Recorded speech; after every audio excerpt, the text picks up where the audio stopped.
All right, let's get right into it. Today, we're going to demystify one of the most fundamental and, yeah, most frequently fumbled topics in C++, strings. If you're gearing up for technical interviews, you're going to want to stick around for this. You know, when you first look at them, strings seem incredibly simple, right? It's just a sequence of letters. I mean, how tough can that really be? And boom, that's the trap right there. The fact that they look so easy is precisely why so many people make critical mistakes, especially when that interview clock is ticking. So we're going to tackle the three biggest struggles head-on. First, that classic confusion between old-school character arrays and the modern string class. Then we'll clear up what mutability really means in this context. And finally, we'll get rid of that panic you feel when a frequency counting problem pops up. By the end of this, you'll be set.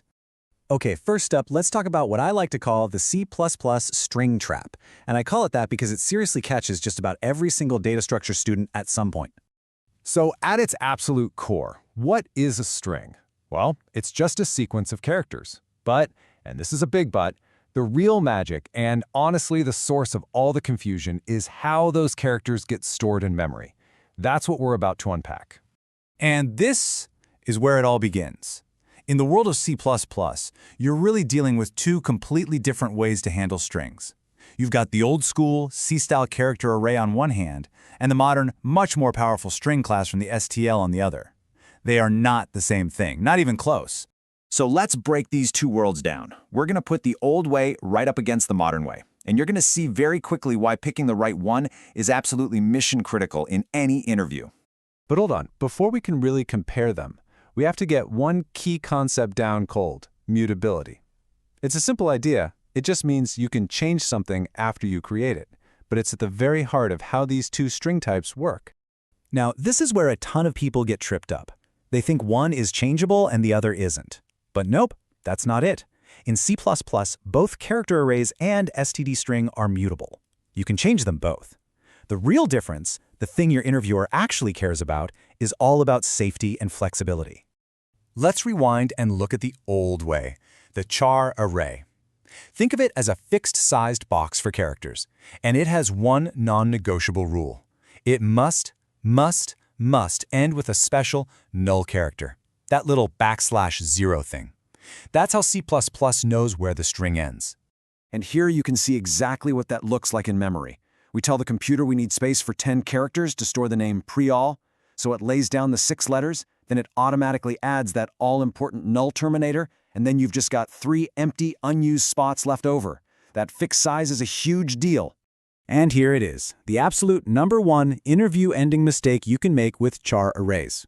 You see the word hello, you count 5 letters, so you make an array of size 5. But you forgot the null character. Hello actually needs 6 slots. By trying to write that 6th character, you've stepped outside the memory you were given. That's a buffer overflow, and it's a massive red flag. Okay, now let's flip over to the modern solution, STS string. This isn't just a dumb array of characters. It's a whole class. It's like a smart, self-managing container. It handles all the messy stuff, memory, resizing, that null character, all of it, for you, safely and automatically.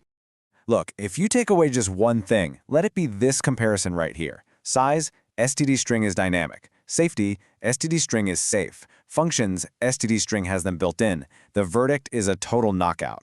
For any DSA or interview problem, you should always be reaching for std string. All right, here's a classic interview gotcha. They love this one.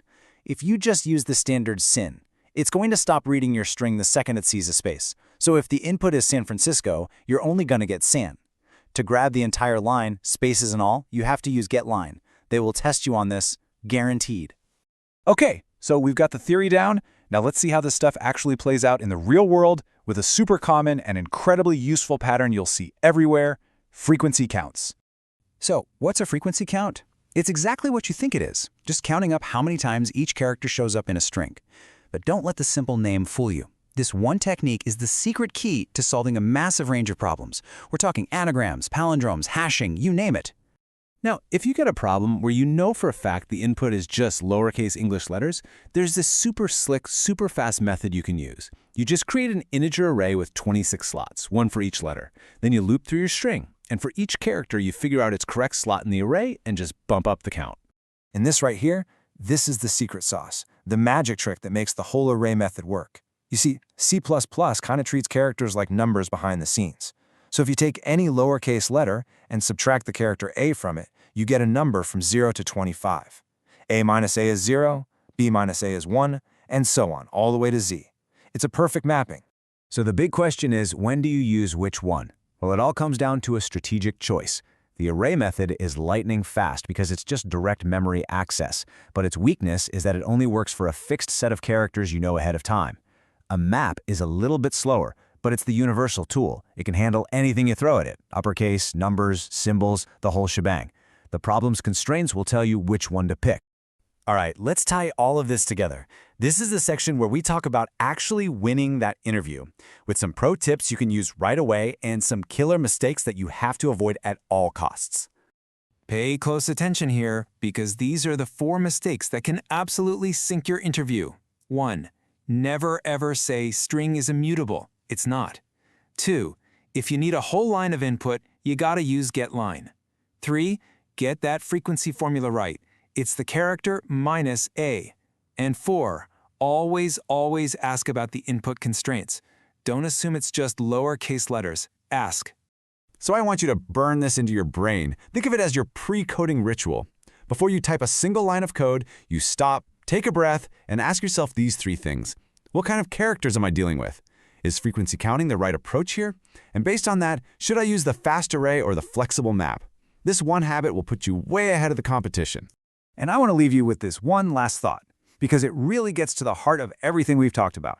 The strings themselves aren't the hard part. The real challenge and the real key to getting good at this is understanding what's going on with memory under the hood.